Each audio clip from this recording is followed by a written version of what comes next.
Hello, and welcome to yet another episode of the concept of the day. And today's economics concept is the four factors of production.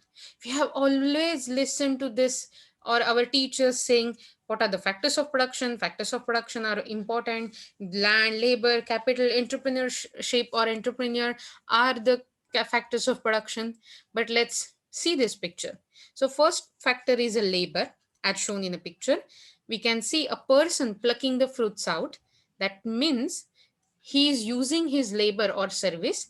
That's why labor comes as a factor of production. It is very useful because workforce is always useful. We know that. The second factor is land. Wherever crops are grown, it is that we can call it land. But that is not just the explanation for land, but we will see in a minute. The third factor is a capital. Any good that is used for production purpose or production process, we call it capital and or a capital good. And the fourth is entrepreneur or entrepreneurship. That means a person who puts in his innovation, his efforts to create the organization and to conduct the business processes. We call him entrepreneurship. Without these four factors, we can't conduct any kind of production activity or business. So let's see further what is land. These are the all natural resources available to create supply, and whatever comes out of nature or the natural endowment, we call it land. So for land or for using the land, the owner of the land is paid in form of rent and he gets his reward as a rent. Okay. Secondly, there is a labor. It is not the laborer or the worker, but it is work done by the people.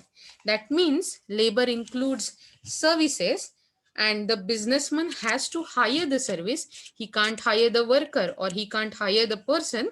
That means we are just trading service as a contract and not as a laborer in person.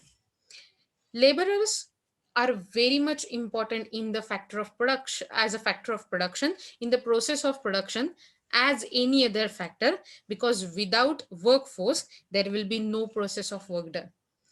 For providing labor, a laborer gets wage as a reward. That means wages, salaries, whatever income he gets, that is a labor reward for laborer. Do you know what is outsourcing?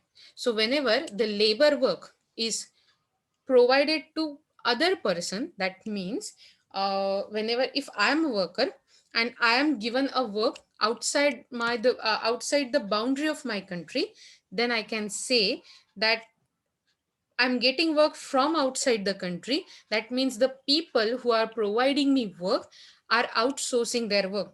India has become the back office of the world, and we are getting so much outsourced work because the labor is available in a cheaper rates in India.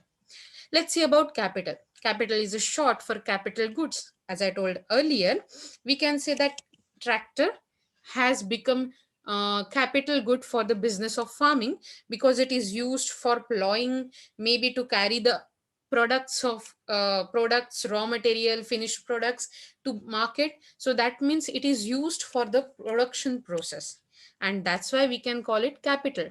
In other example, if we are using cotton and directly we are using cotton to treat a wound or clean a wound, then that doesn't mean it is a capital good. But if we are using cotton to create a clothing or to create a cloth, that means we can get a shirt out of that cloth. It means that the cotton we are using to create a shirt becomes capital good for us. Obviously, a person who invests his capital goods, he gets interest or returns as a reward. And that is a really complex field if we are talking about interests. Okay, but let's not right now give time to that point. Let's move on to the entrepreneurship. It is a drive to develop an idea into business.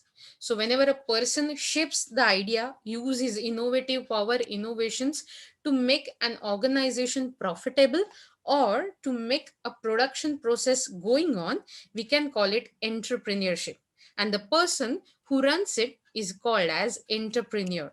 It combines the other three factors. So definitely, entrepreneur is the running business or running engine.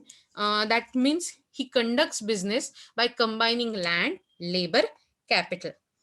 He gets reward in form of profits of the business, and by that profits, they become motivated and work hard to combine these three factors to make more and more innovative ideas to run the business.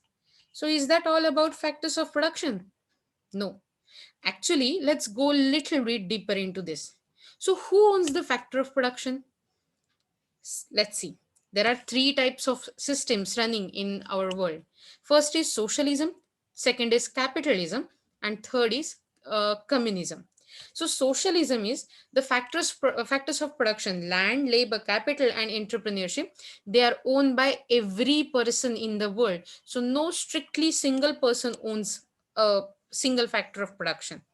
Capital in a capitalism, single factor of production is owned by a single person. That means if Reliance is owned by Ambani's, or we can say, if I'm starting a business of a shop in which I'm selling a groceries, I will be the owner of that shop. I will be the entrepreneur. I will be the using land. But if the land belongs to my friend, he will be the owner of that land. So that means individuals will be the owner of factors of production.